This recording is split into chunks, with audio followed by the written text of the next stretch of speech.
Om Namo Bhagavate Vasudevaya.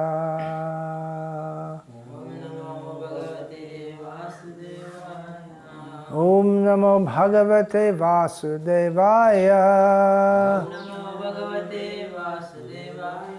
Om Namo Bhagavate Vasudevaya.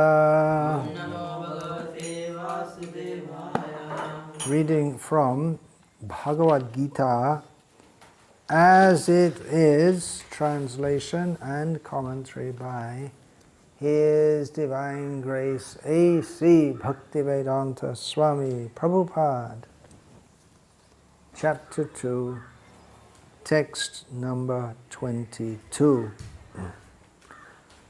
Vasangsi jirnani yatha vihaya navani krihnati naroparani tatha sharirani vihaya jirnanyanyani sangyati navani dehi.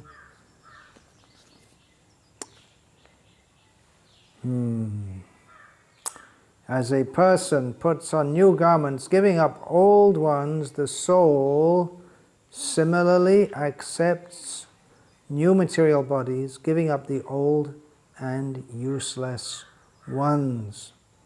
Purport: change of body by the atomic individual soul is an accepted fact. Even the modern scientists who do not believe in the existence of the soul, but at the same time, I want to make a note about that. Accepted fact means it just has to be accepted as an axiom. That the Vedic way of accepting knowledge is that something, what's said in the Vedas is just accepted as axiomatically correct. That's all. There's nothing to be argued about. Even the modern scientists who do not believe in the existence of the soul, but at the same time cannot explain the source of energy from the heart, have to accept continuous changes of body which appear from childhood to boyhood and from boyhood to youth and again from youth to old age. From old age the change is transferred to another body. This has already been explained in a previous verse, chapter 2, text 13. Transference of the atomic individual soul to another body is made possible by the grace of the super soul. The super soul fulfills the desire of the atomic soul as one friend fulfills the desire of another. The Vedas, like the Mundaka Upanishad, as well as the Shvetashvatara Upanishad, compare the soul and the super soul to two friendly birds sitting on the same tree. One of the birds, the individual atomic soul, is eating the fruit of the tree, and the other bird, Krishna, is simply watching his friend. Watching his friend. Of these two birds, although they are the same in quality, one is captivated by the fruits of the material tree, while the other is simply witnessing the activities of his friend. Krishna is the witnessing bird, and Arjuna is the eating bird. Although they are friends, one is still the master and the other is the servant. Forgetfulness of this relationship by the atomic soul is the cause of one's changing his position from one tree to another or from one body to another. The jiva soul is struggling very hard on the tree of the material body, but as soon as he agrees to accept the other bird as the supreme spiritual master, as Arjuna agreed to do by voluntary surrender unto Krishna for instruction, the subordinate bird immediately becomes free from all lamentations. Both the Mundaka Upanishad and Shvetashvatara Upanishad confirm this. Samane vrikshe purusho nimagno nishaya sochati muhyamanaha jushtang yada pasyatyanyamisham asya mahimanamiti vita shokaha. Although the two birds are in the same tree, the eating bird is fully engrossed with anxiety and moroseness as the enjoyer of the fruits of the tree. But if in some way or other he turns his face to his friend, the Lord and knows His glories, at once the suffering bird becomes free from all anxieties. So that's the end of the translation of that verse. And Srila Prabhupada continues with his commentary. Arjuna has now turned his face toward his eternal friend Krishna and is understanding the Bhagavad-gita from him. And thus, hearing from Krishna, he can understand the supreme glories of the Lord and be free from lamentation. Arjuna is advised herewith by the Lord not to lament for the bodily change of his old grandfather and his teacher. He should rather be happy to kill their bodies in the righteous fight, so that they may be cleansed at once of all reactions from various bodily activities. One who lays down his life on the sacrificial altar or in the proper battlefield is at once cleansed of bodily reactions and promoted to a higher status of life. So there was no cause for Arjuna's lamentation. Om Jnana Timirandhasya Jnanam Jana Shalakaya Chakshurin Militam Yena Tasmai Shri Gurave Namaha. Nama Shreshtham Manamapi Shatiputram Atva Surupam Rupam Tasya Gajamuruparing Bhaturim Goshnavatim Radha Kundam Girivaramaho Radhika Madhavasham Prapto Yasya Pratita Kripaya Shri Gurum Tam Natosmi Vandeham Shri Guru Shri Ataf Padakamalam Shri Gurun Vaishnavanscha Shri Rupam Sagrajatam Sahagana Raghunatan Vitam Tam Sajivam Sadvaitam Savadhutam Parijana Sahitam Krishna Chaitanya Devam Shri Radha Krishna Padam Sahagana Lalita Shri Vishakhan Vitamscha Hare Krishna, Krishna Krishna, Hare Hare, Hare Rama, Rama Rama, Hare Hare. Vasangsi Jirnani Yatha Vihaya Navani Krishnati Naroparani Tata Sharirani Vihaya Jirnani Anyani Sangyati Navani Dehi. This is the ABC of spiritual knowledge. That we are spiritual beings and we transmigrate from one body to another. The example given is very easy to understand. We have clothes when they're old, we replace them. Of course, some people are so poor that they don't, but generally, when clothes are old, we change. When they no longer serve their function, we change them. So in the same way, we change bodies. So, like I say, it's ABC, spiritual knowledge, and for people raised in the dharmic cultures, it's just accepted as axiomatic. By dharmic cultures, I mean, well, just like there are the Abrahamic religions, that is Judaism, Christianity, Islam. So also as a grouping, we can say dharmic religions and cultures, Hinduism, Buddhism, Jainism, Sikhism.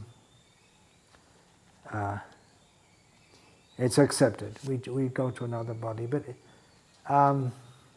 in the Western countries, for all their advancement of science and technology, and advancement in means of manipulating the material energy for material comfort,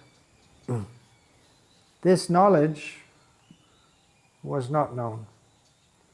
And even when I was going to school in the 1960s and 1970s, from the age of 4 to 17, the concept of reincarnation was not much known, and it was just beginning to become more widely known, but it was not at all widely accepted. And when this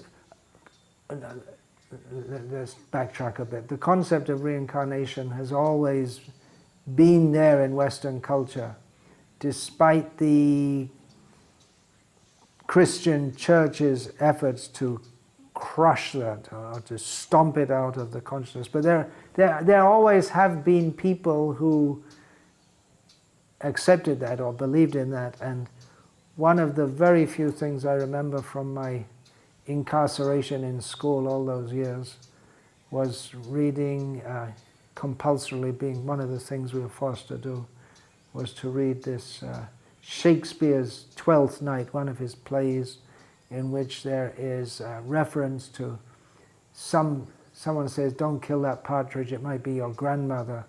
It's supposed to be a joke, and it's explained that it's a reference to the idea of reincarnation. So it was around in Elizabethan times also. But there was a footnote to that, and then the teacher had to explain it, the idea that some people believe that when you die you go into another body. But it wasn't elaborated on. In the 19th century, when the Upanishads first became available in translation in the Western world, it was revelatory. The Gita, some of the Upanishads, and some of the greatest thinkers in the Western world at that time, in America, Emerson, Thoreau, and in Germany, Schopenhauer, it was a major revelation for them. Oh, reincarnation. We're born and we die, and we're born again. A major revelation, although, like I say, it's just taken for granted in the dharmic cultures, maybe too much taken for granted, because people don't think about it much. Just like all of you who I'm sitting with in this room here, you being raised as Hindus, you had a general idea of reincarnation. I don't think anyone even spoke about it to you. Did anyone? No one ever spoke about it, but somehow it's there. Exactly how, I don't know, because no one tells you, "Listen, son, I'm not really your father and you're not really my son, and in the next life you might be my father." No one sits and tells you that. But somehow it's there. How is it there? Maybe in telling stories from the Mahabharata or something, and how, for instance, the Amba becomes Shikhandi, and it's just accepted, isn't it? In those days, you'd learn the stories from Amar Chitra Katha. Was it? In your generation? Yes. That was the big thing in those times. Those little comic books with stories from the Puranas. Mostly Puranas, Mahabharata, Ramayana, and some historical ones like Jhansi Rani and things like that. So you'd pick it up from that. But so the idea is there and it's accepted, and here in India when we talk about reincarnation, it's not a big revelation. People just, it's just accepted that it happens. If you're a Hindu, you believe it. If you're a Muslim, you don't believe it. That's one of the major differences between Hindus and Muslims. It's not all about cow killing. That's also one of the differences. But it's a big revelation to people who were raised in the culture of not knowing that. But now in the Western world it's different, because the world is globalized, and there are particularly from the 1960s onwards, there are many Eastern gurus who went to America, and Srila Prabhupada, actually he was the only real guru, but there are many gurus, and even though most of them didn't really teach anything much, but some of them taught some things. They weren't all just popularistic hucksters. Some of them taught some things. Chinmay, Sri Chinmay, and Muktananda, they actually taught some things. Srila Prabhupada gave Bhagavad-gita as it is, and particularly at this point he explained again and again and again and again that we're not the body. And if we actually understand it and realize it, it's going to revolutionize our life, because basically we live in this world with the idea of enjoying it. And that can even continue when we accept that there is rebirth, because here in this chapter, Krishna talks about people who think, oh, there's another birth. Okay, let me do good activities in this world and then I'll get a good birth the next time round. So the teachings of the Upanishads, they teach us not only is there repeated rebirth, but that the whole cycle is miserable and that we should get out of it. And on that point, all Vedantists agree. The two major divisions among Vedantists, those who are the Kevala Advaitavadis, who just think we have to get liberated and become one with everything. And there are the Vaishnavas, who think we have to get out of this world and go to serve Krishna, or Narayana in the spiritual world. So anyway, this example is given. It's an easy example to understand. Like many analogies, there isn't exact correspondence, but it gives a general idea. The idea is that when you have old clothes, you change them. The clothes are the covering of the body is a covering of the soul. So just like you change old clothes because you need new clothes, so you change old bodies because you need a new body. And there's not exact correspondence, but you get the general idea. Some of the differences in correspondence are that we don't do it ourselves. We don't go and buy some new clothes. And changing body is not exactly like buying new clothes, that you go to a bazaar and you look at the cloth and you buy something according to your budget, and if according to your taste. It's not like that. It's forced upon you. But the general idea is given. The clothes are worn out, you need new ones. The body is worn out, you need a new one. So that idea is given. It's not, we just can't change the body like changing clothes. Just, oh, well, I think my body's worn out. Oh, yeah, I think I'll get a new one. We don't choose.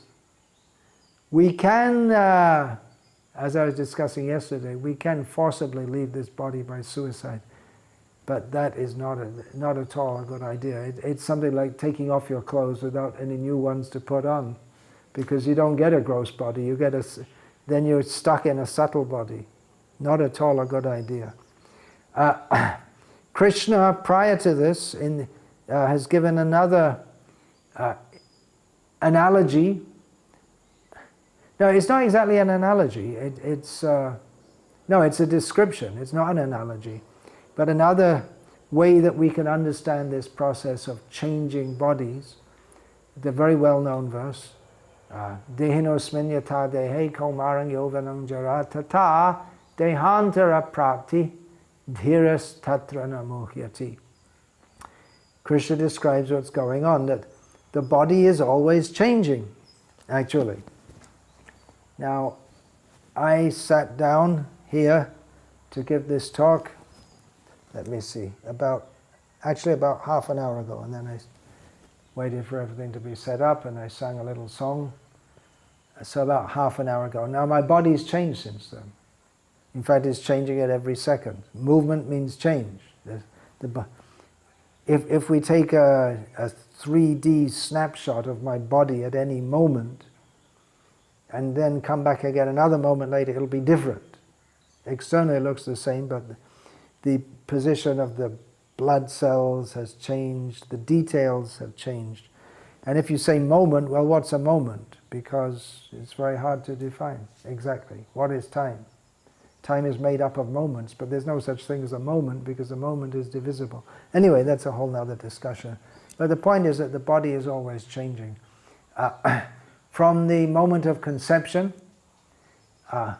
what we understand from Vedic literature, what is conception? That the Atma, the soul, is placed under the supervision of the higher beings. Karmana daiva netrena jantur deho papate. How does it happen? It's described in Srimad Bhagavatam. That higher beings, that means Paramatma, the Super Soul, the Supreme Lord who oversees everything, along with his appointed agents, various demigods, they assess the situation of a person who is ready to take a human birth, a soul who is ready to take a human birth, maybe coming from up, from the heavenly planets, maybe coming from down, having been through various lower forms of life, is now ready to enter a body, and they see what is the suitable body for this soul to enter. What kind of situation do they require to be placed in according to their karmana, according to their previous activities? That's a broad term, karmana, because it also involves the consciousness of that living being and his desires. We get what we desire, we get what we deserve. Both things are there. So under the supervision of the Supreme Lord and other higher beings, conception means that the Atma is placed within a piece of a cell of semen. Maybe human, it may be a bull, it may be a cat, but we're particularly talking about human life now. Placed within that semen, which is then injected into the female body, and under the supervision of the Supreme Lord, that they mix. It's all described in Srimad Bhagavatam in the 3rd canto, how they mix, and then there's emulsification, and it starts growing.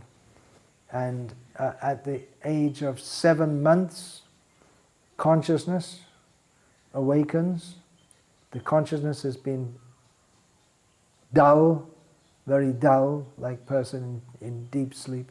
The consciousness awakens, and within the child in the womb, and then at 9 months, actually 10 months according to the Vedic system. If we take the lunar months, it's more like 10 months. And then the child is born. There are actually 2 words technically for birth in the Vedic language. There's garbhastha, means to be situated in the womb, and bhumistha, means to be situated on the earth.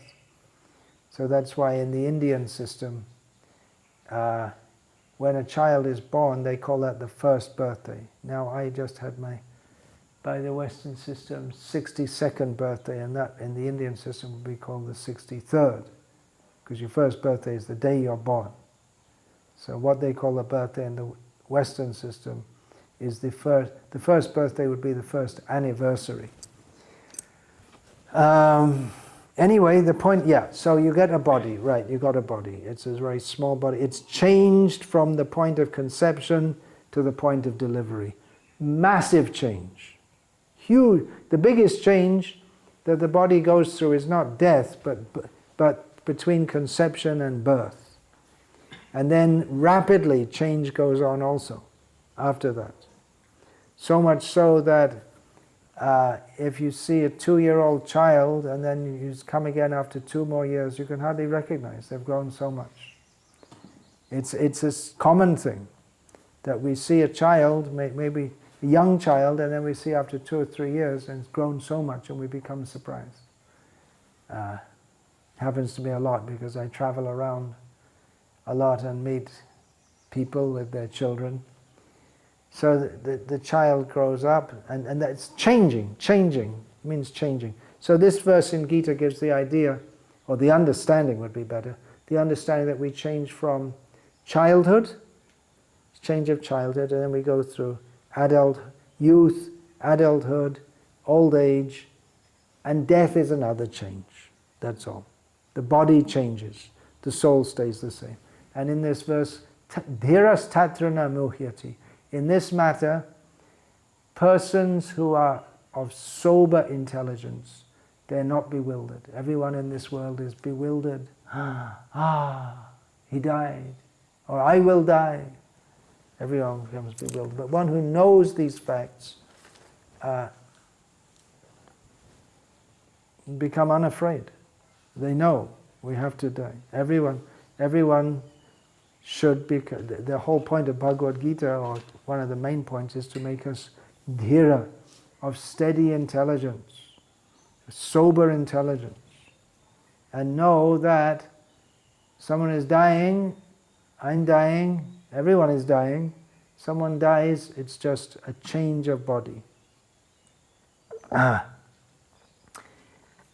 In Buddhism also, it's understood that death may...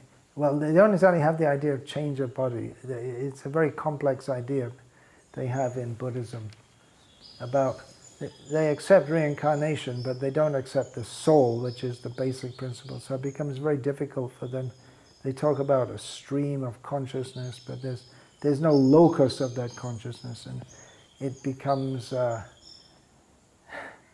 If you probe a little deep into what they're talking about, it becomes non-understandable. And a lot of Buddhism is they almost exult in non-understandability. If you don't understand it, good, you're making progress.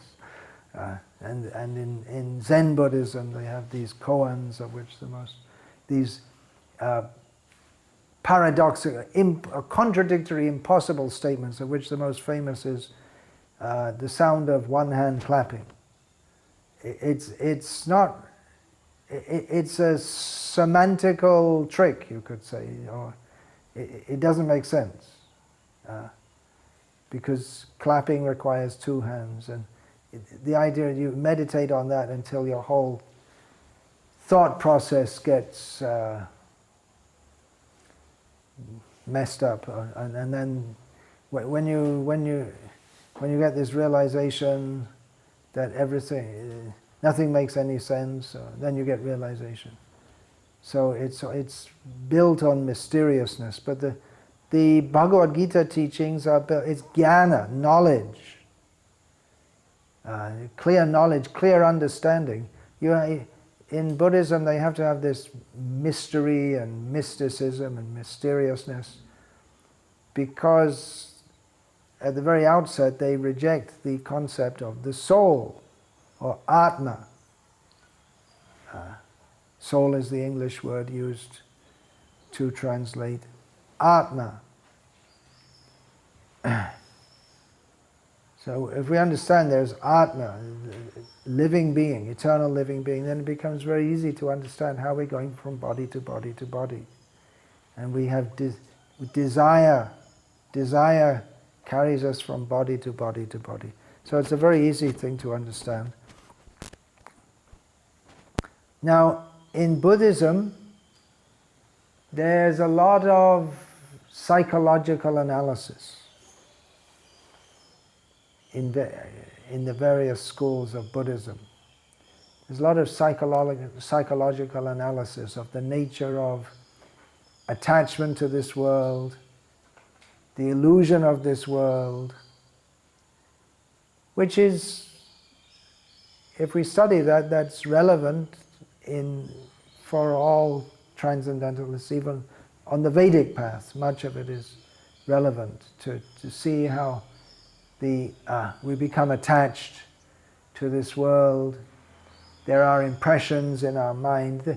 In Buddhism and the yoga path, in many ways, even though Buddhism is a non-Vedic path, in many ways there are a lot of similarities with the yoga path, the path of meditation, because both in yoga and in Buddhism there's a lot of emphasis on meditation, contemplation. So one lesson we can pick up it's not absent in the Vedic teachings, but in the Vedanta teachings, but it is prominent, or it's been stressed more in the Buddhist teachings. One of the forms of illusion is clinging to life.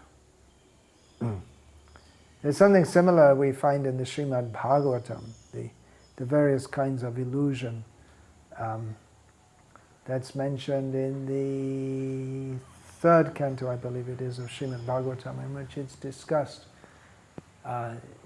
Brahma's creation. So one of the things he creates means he gives shape to. It's not exactly, it's not creation ex nihilo, creation from nothing, but just making,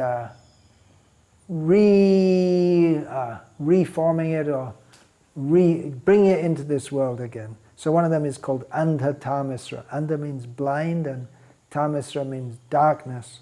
So that in this context, Andha Tamisra is described to mean the sense of thinking that this life is all in all and at death everything is finished, and therefore great fear of death. So in Buddhism they warn about clinging to life. You just hold on, I don't want to die. We understand we don't die. Philosophically we understand we don't die. The body dies. I don't die. With the death of the body comes the death of the whole matrix that we call myself. By that I mean ato griha kshetra sutapta vitaihi, the whole network of illusion. When we say I am, when we think I am this body, then we think, this is my house, these are my relatives, these are my friends, these are my clothes, this is my status, this is my personality. That all gets destroyed at the time of death. And people think, well, I will die. Well, in one sense, yeah, if we think that I am this matrix of the body and relation, how the body and mind which are presently incarcerated within, within this form, how that relates to everything, that will be finished. Winston Churchill is dead. Indira Gandhi is dead. Atal Bihari Vajpayee is dead. We can say that's true. The body is dead, and everything, the whole way that person interacted with others under the title Winston Churchill or Indira Gandhi, that's all gone and finished and won't come back again. But the person, actual person, who misidentified himself as Winston Churchill or anyone, Sanjay Chaudhary or John Smith or whatever. Not everyone's as famous as Winston Churchill. But that person is alive, but that identity is gone forever. And because we identify with that identity, which is only temporary, therefore we think, I am going to die. Or we think that person is dead. In one sense, that person is dead. But in another sense, that person never existed. Because that personality is produced by the illusion of not only that I identify with the body, but everyone else identifies me with that body also. So in this way we all bolster each other's illusory way of thinking. I am this body, you are that body. You are stronger than me, I'm going to get stronger than you and bully you like you're bullying me. This way of thinking, I, me and mine. So clinging to life comes from the illusion of thinking that I am this body. So this idea that we have to be free from the sense of clinging to life, that is strongly promoted in Buddhism, especially in some strains of Buddhism. Yesterday I spoke about how in Bhutan, a solidly Buddhist country, it is a national habit to meditate 5 minutes every day. Meditate means you don't necessarily have to sit down with your legs crossed, but just to contemplate on death. Ideally 5 times a day, and maybe not so much, but it's just part of the culture.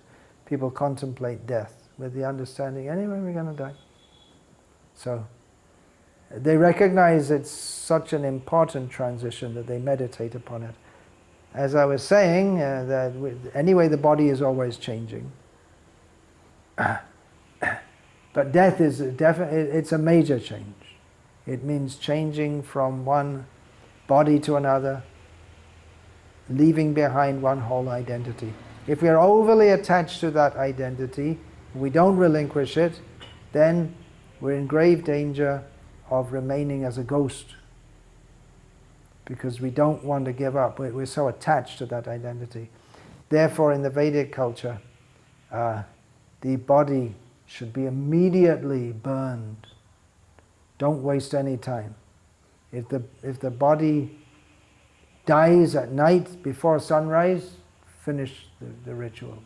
And in the daytime, before sunset, finish it off. And essential in that practice is the eldest son.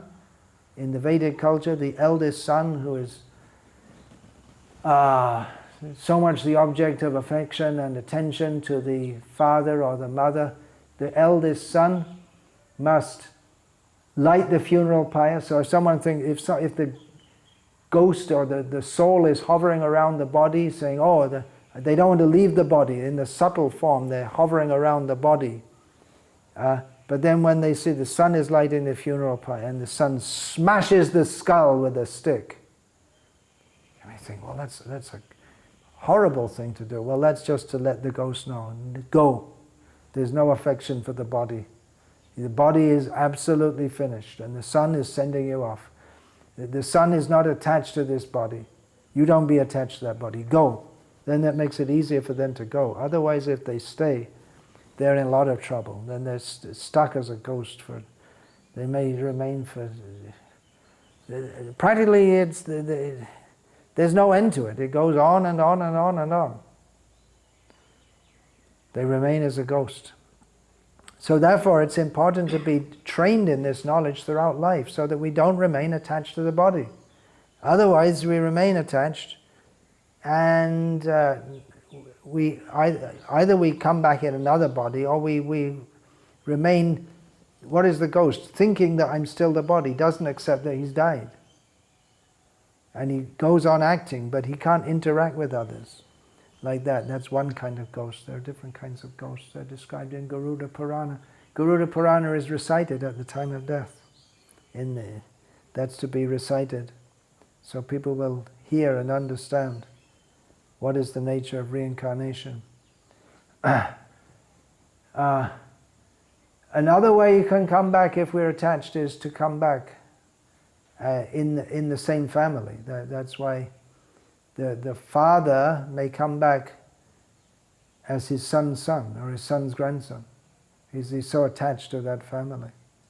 Another way you can come back if you're attached to the place is if one doesn't have good karma, if one hasn't performed good activities. If one doesn't have good karma, it can come back in the same place but in a lower life form. One godbrother of mine told me, this is Bhumadev Prabhu. He told me this was in London in the 1970s. Bhumadev had been in Stockholm when Srila Prabhupada visited there. They had rented a building in the city. Srila Prabhupada entered that building. When they entered, they saw a rat running. And Srila Prabhupada said, that rat, because Srila Prabhupada can see things that we can't see because he's a self-realized person. He said that rat was formerly the owner of this building, and because he's attached to the building, my building, he's come back. But he's come back as a rat, no longer the owner. A rat must run away because they're afraid the humans will kill them. Another observation Srila Prabhupada made is that it used to be the habit in Hindu homes that, and still going on, but it's like many, many other Hindu customs, it is going out rapidly. It must have originated with mass or photography being available to the public. photo studios. That would be, I guess, maybe from the late 19th century onward. People could go to and get their photo taken in a photo studio. So it became a custom that when a person dies, you keep the photo on the wall in the house, right? So Srila Prabhupada gave the example that they have the photo on the wall in the house and they don't know that the cockroach in the commode is the same father or grandfather. They may come back as a cockroach in the commode. How about that? So we should think about such things. Such things should be discussed.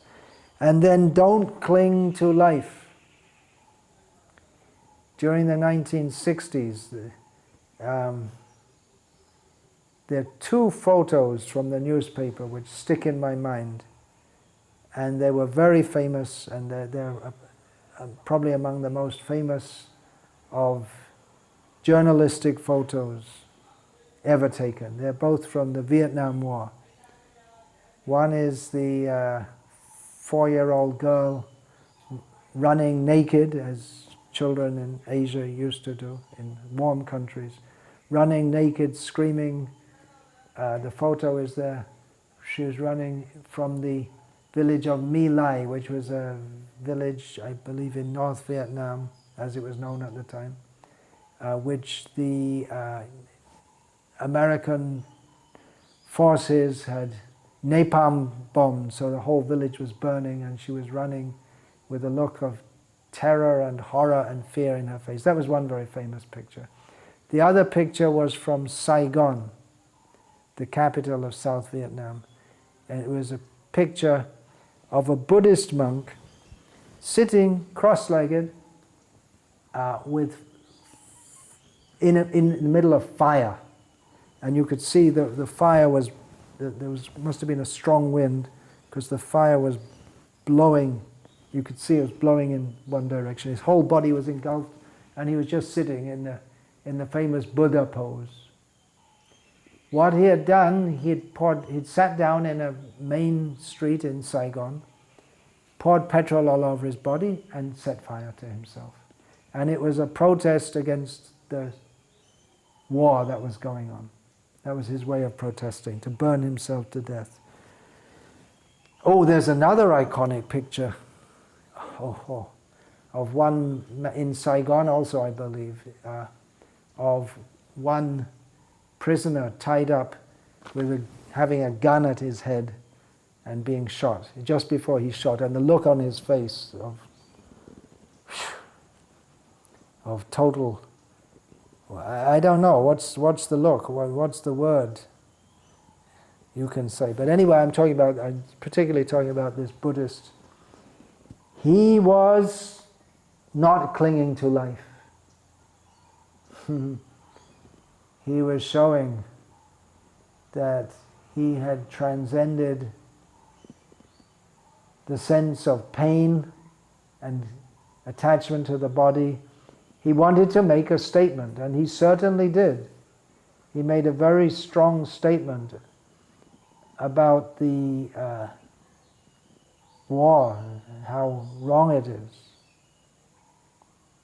It's doubtful if it had anything to do with the eventual ending of the war, but he definitely had internalized the teaching of not clinging to life.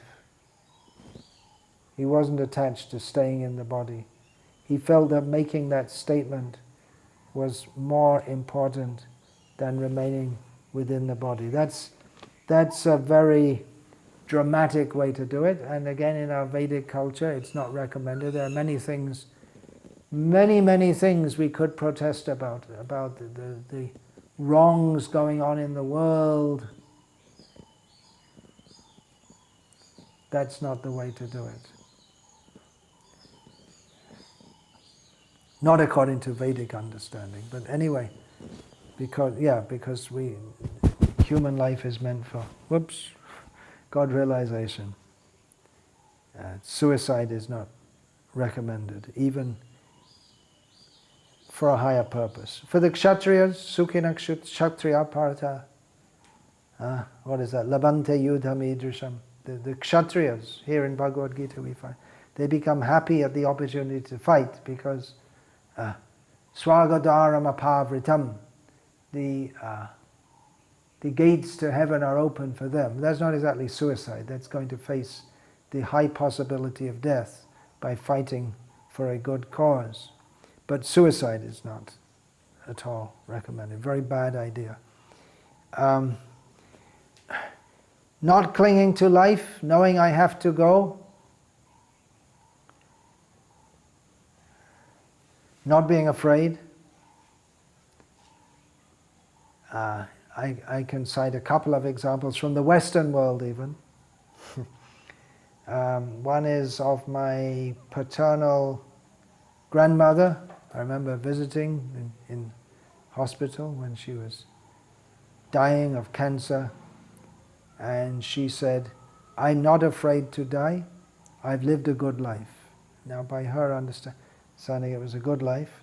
In our Vedic understanding there could be many things which could be improved, but from her understanding she'd led a good life as a wife, mother, grandmother. She'd always tried to be good, so she wasn't afraid to die.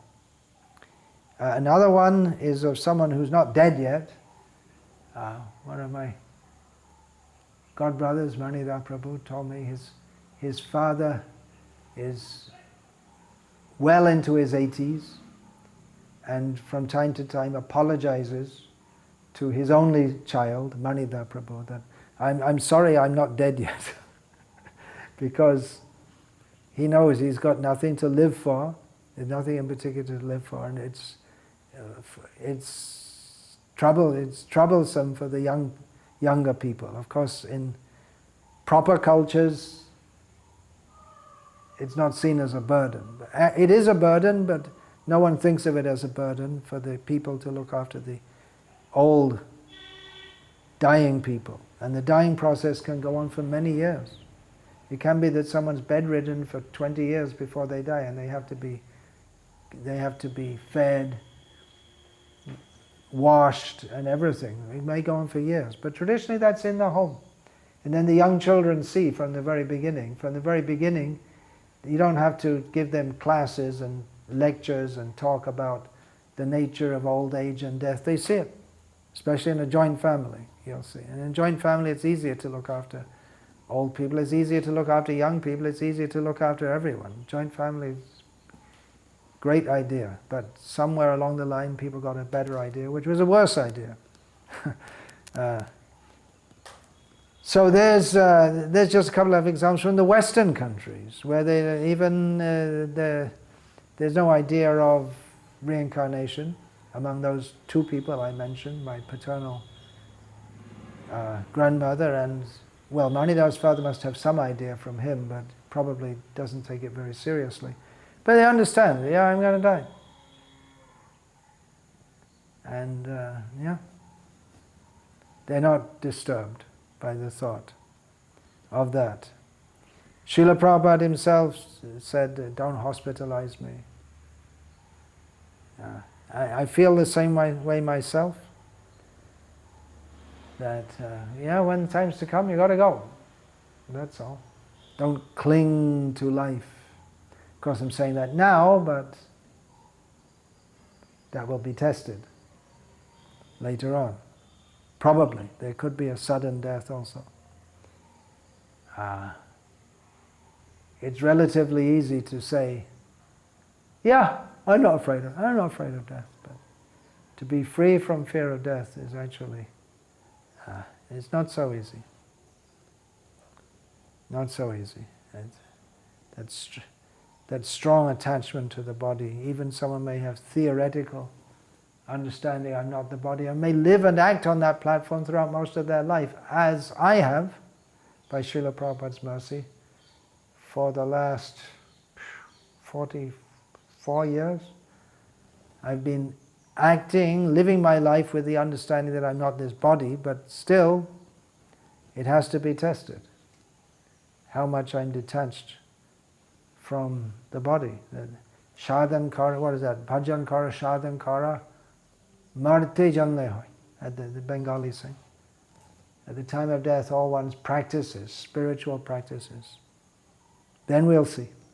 Then we'll know. Krishna will know. But that idea is, we should be ready to die. Are you ready to die? This was asked, this came up in the Brijbasi Spirit, which was the magazine of the New Vrindavan community in America. The leader of that community, Kirtanananda Swami, who was a spiritual inspiration to many, later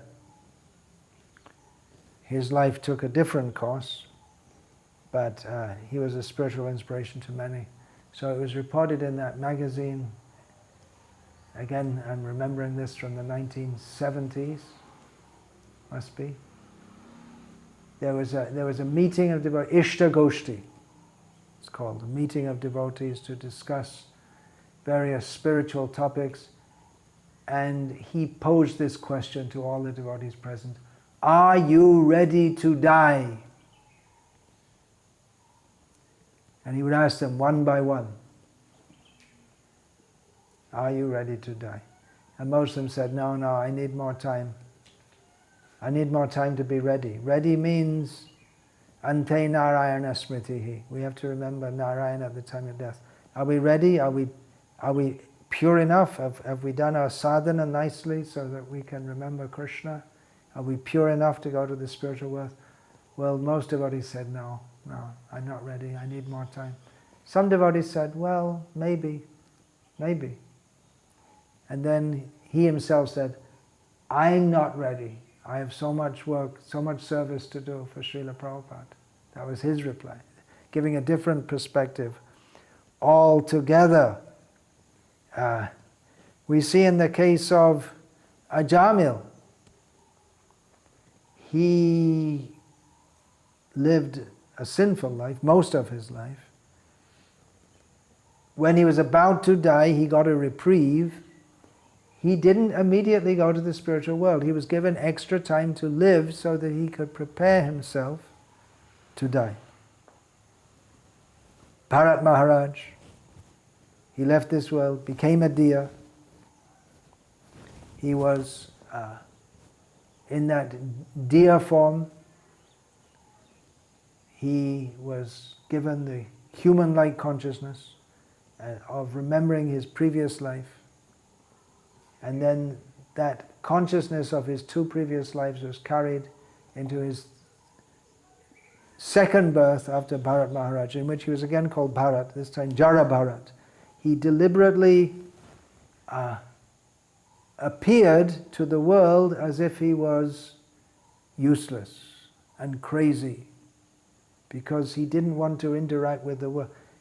By interacting with an insignificant deer, he spoiled his whole spiritual practice. Didn't completely spoil it, because spiritual practice is never lost.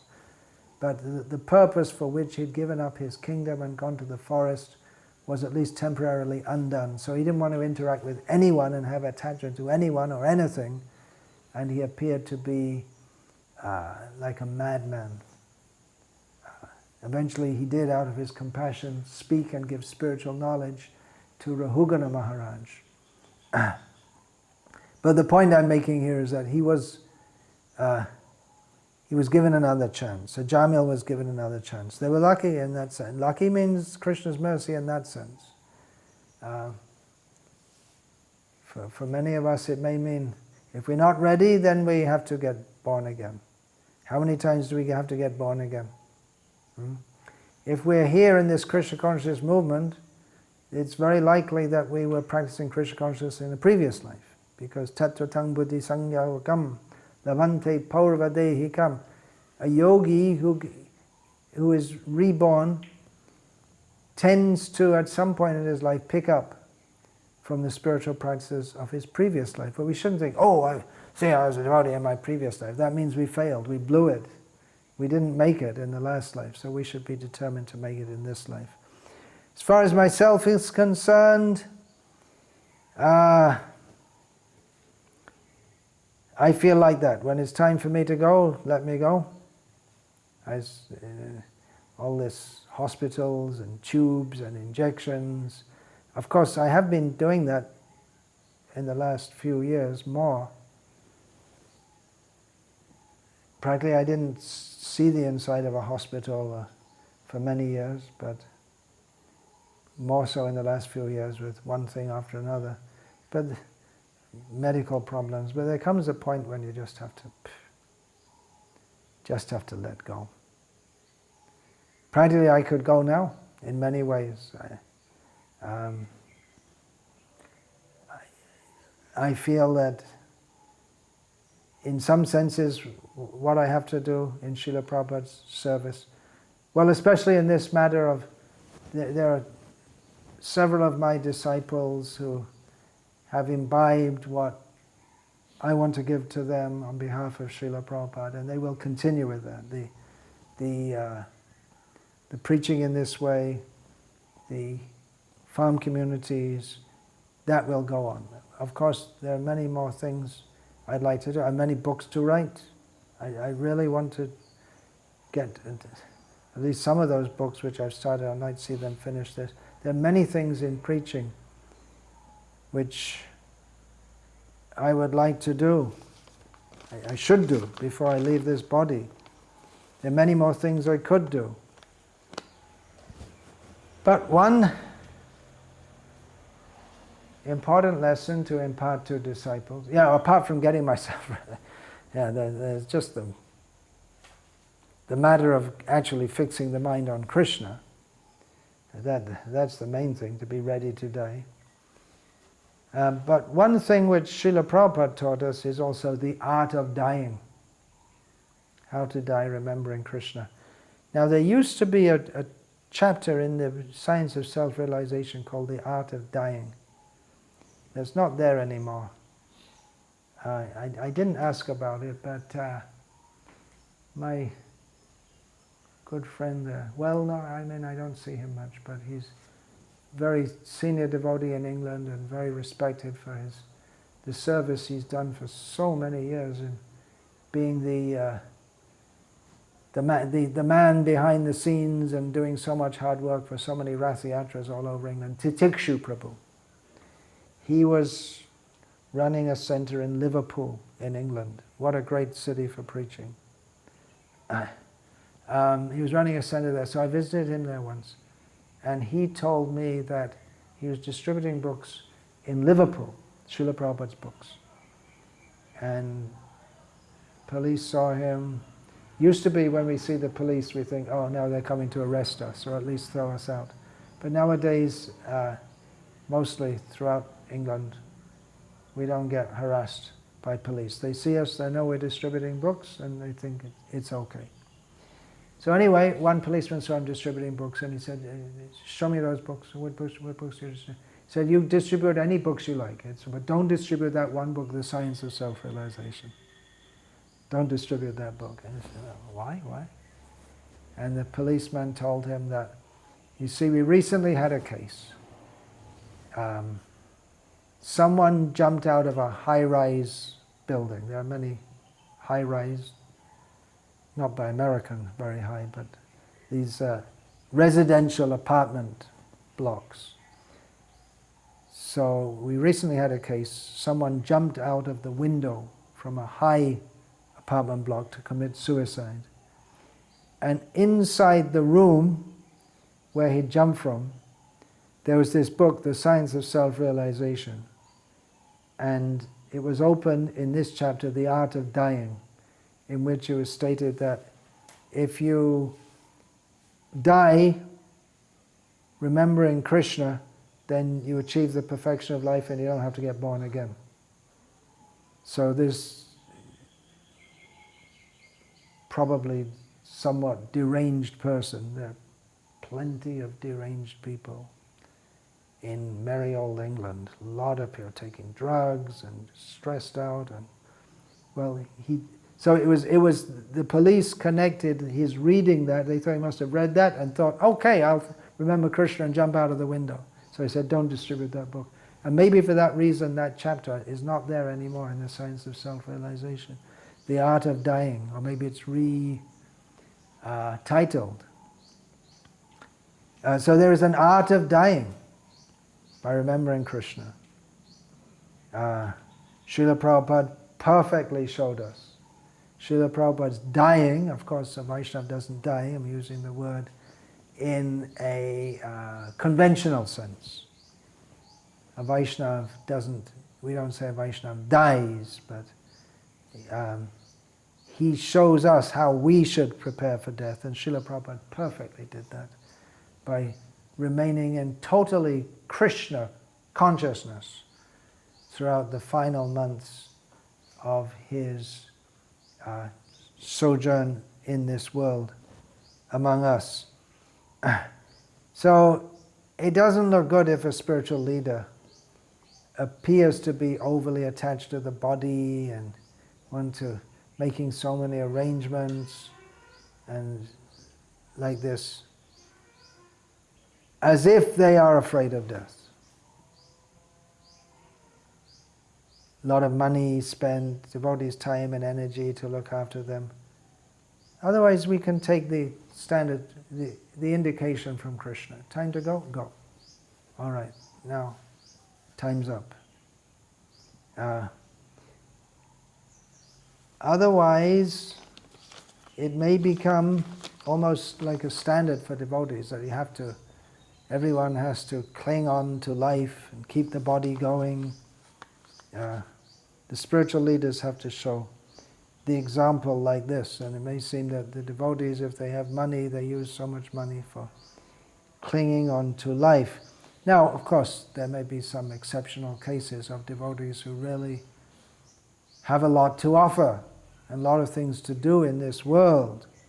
And it's not that they're afraid of death, but they have a lot of service to do, and therefore they try to keep their body going so that so they can continue with their exceptional service. So that may be there. At the same time,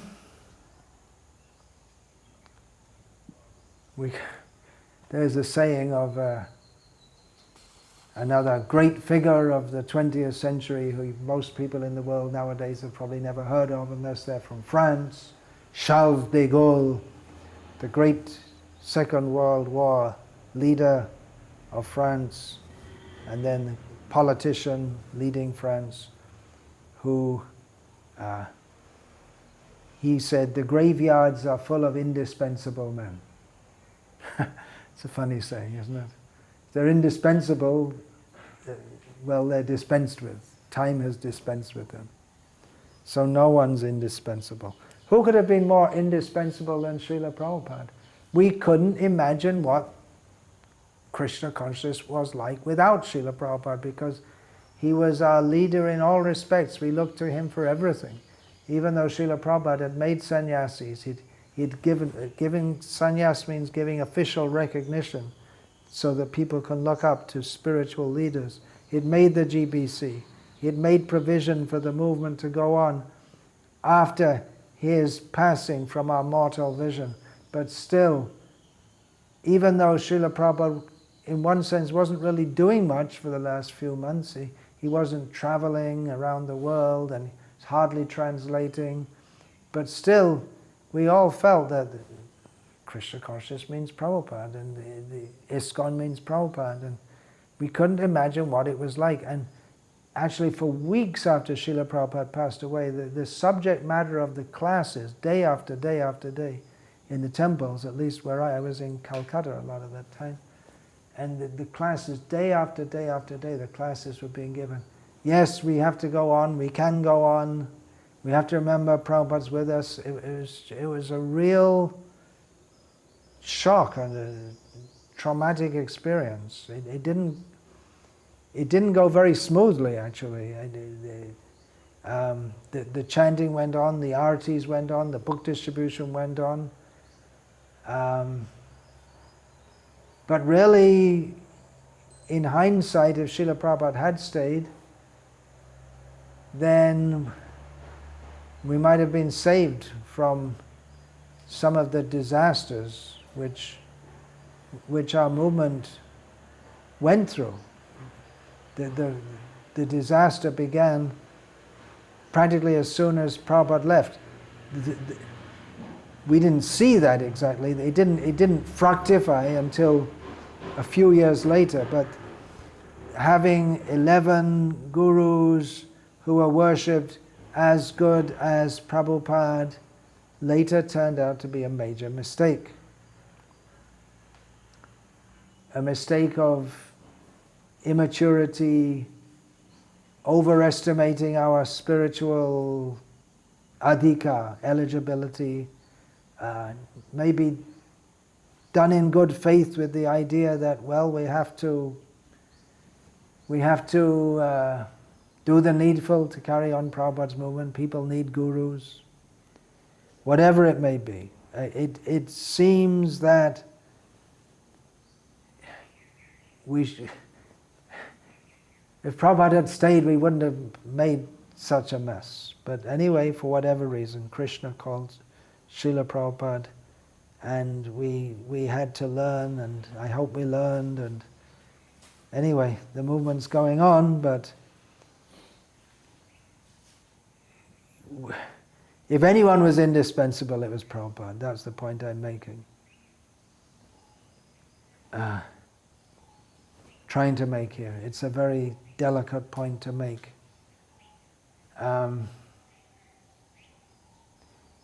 Even when Tamal Krishna Maharaj passed away, it was difficult to imagine ISKCON without Tamal Krishna Maharaj, because he was such a big presence in the movement, even though he'd been somewhat quiet, relatively quiet for a few years before that. He'd been in academics, in Southern Methodist University and then Cambridge University, but he had such a strong presence, and it was difficult to imagine ISKCON without him. But it went on. So, life will go on, for better or for worse. Maybe if some of those devotees were still present here, things would have been better. But as Srila Prabhupada also said, we all have to learn to fly our own plane. We have to go on. People will pass on. Gurus, at some point they have to pass on the baton, as the saying is, in a relay race. You run your part, and then you have the stick, and you pass it on to the next runner. You've done your part, and then it's all part of the same team. The next one has to take on. Even Srila Prabhupada, he had certain things. The Bombay temple opening, for several years, Prabhupada had so much focus of Srila Prabhupada's life had been getting that temple, getting the land. What a struggle, what a fight. That would have been the biggest triumph for Srila Prabhupada to have opened that temple. But it didn't open until about 2 months after Prabhupada left. It was ready for opening. Prabhupada didn't stay for that. Another thing which Srila Prabhupada said, 50% of my work is not done in Varnashram. What a big thing to say if we consider what he did. What a major thing, establishing Varnashram. This movement would in many ways be very different if Srila Prabhupada had stayed and established that. He left that for his disciples to do. We haven't done it. Unfortunately, it's not been taken seriously by the leaders of our movement. So I'm just making the point that Srila Prabhupada had so much important work to do. If Srila Prabhupada had stayed, this scientism would have been defeated. This Richard Dawkins would have been smashed by Prabhupada. So many things Prabhupada would have done. The movement was just growing, and Prabhupada would have pushed it on more and more, but whatever, he left. So we shouldn't think that we're indispensable and we need to stay or any such thing. Although there may be some who do. I'm talking from my own realization here, that's all. There may be devotees who really do have a lot to offer and they want to stay and do that. But I'm just making the point that however great we are, and it's an obvious point, that we all have to pass on at some time. And especially those who have taken the service of being gurus, they also have to train their disciples and give some direction to their disciples so that their disciples can carry on, to have competent followers, to initiate and to give training. Especially Srila Prabhupada writes in one purport about how the acharyas, they write books to give spiritual instructions to their followers and for the future. There is another big illusion which of holding on to life, the idea, I will be remembered in future. That's another big illusion. Thinking, I have to make a big name and then they'll build a statue for me and people will remember, but everyone will be forgotten. Even if we are remembered, it doesn't help us when we've passed on. We've taken on another identity, unless we're in a fully spiritual identity. Even Chaitanya Mahaprabhu will be forgotten, what to speak of us. After 10,000 years of Chaitanya Mahaprabhu's appearance, he'll be forgotten. Most of the world doesn't know anything about Krishna. That's their misfortune, but I'm just making the point. This idea, I will be remembered, it means we're so attached to this little life. So let us not cling to life. Understand that we're not the body. We don't belong in this world. There's no point to cling to life because anyway we'll remain alive. Let us cling to Krishna's lotus feet by sincerely chanting His holy names. Hare Krishna, Krishna Krishna, Hare Hare. Hare Rama, Rama Rama, Hare Hare. That we should cling to. Hare Krishna. Hare Mancha kalpa tarubhyascha kripa sindhubhyavacha patitanam pavanebhyo vaishnavebhyo namo namaha parivadata jano yata tata va nanumokkaro navayang vicharayamaha hare rasa madira madati mata bhuvi vilutama nartama nirvishama Dante nidhaya trinakang padaya nipatya kritvacha kakushatameta dahang bravimi Hey sadhava sakalam eva vihaya durat Chaitanya chandra charane kurutanuragam Hare Krishna.